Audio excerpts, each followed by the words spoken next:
ating pananghalian for today mga kumarites. So tara, kain tayo. Ginisang munggo at pritong isda. Bon appetit! Hello mga kumarites! Good morning! Kamusta? Magandang buhay mga kumarites para sa ating lahat. At ito nga no, magluluto tayo ng ginisang munggo. Anyway, napakuluan na natin siya. Ayan. At ipiprito natin itong isda.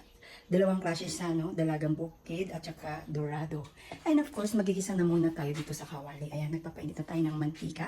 At igigisa natin siya sa bawang sibuyas at kamatis. At ito ang ating dahon ng malunggay. Hindi na natin siya sasahugan, no? Or yung pritong isda na lang dinihimayin natin. And of course, magigisa na tayo dito mga kumaritas. Magigisa na tayo mga kumaritas, ano? Ayan, gisa natin ng bawang. Use oil yung ginamit natin, no? Yung pinagprituhan natin ng pork. Yung tayo nagsisig tayo. And of course, ang ating sibuyas. Isa lang din, mga kumarites.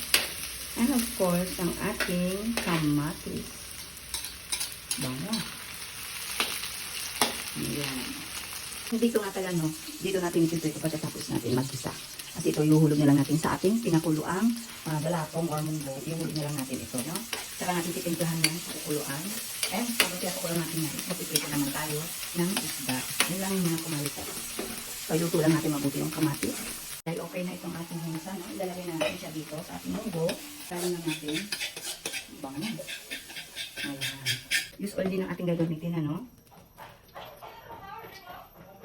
Yan, magprito na tayo mga kumaritas. Mainit na.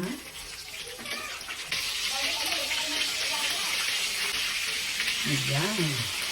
Ito ang ating ilalagay sa ating ginisang munggo. Ayan, ilagay na natin siya. Ito mga kumaritas. Just ulit. Ayan, ilagay lang natin. Para hindi maano ang ilalim. Ayan. Maganda rin ito kung bagong isda na mas masarap. Ayan. And then, ilalagay natin yung dahon ng malunggay. Balikan natin ang ating pinipulito.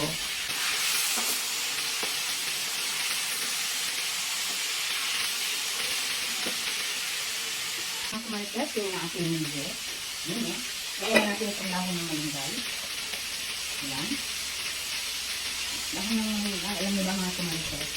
Dito talaga sa probinsya, ano? May mga tanim ang ating mga kapitbahay o kaya tayo mismo.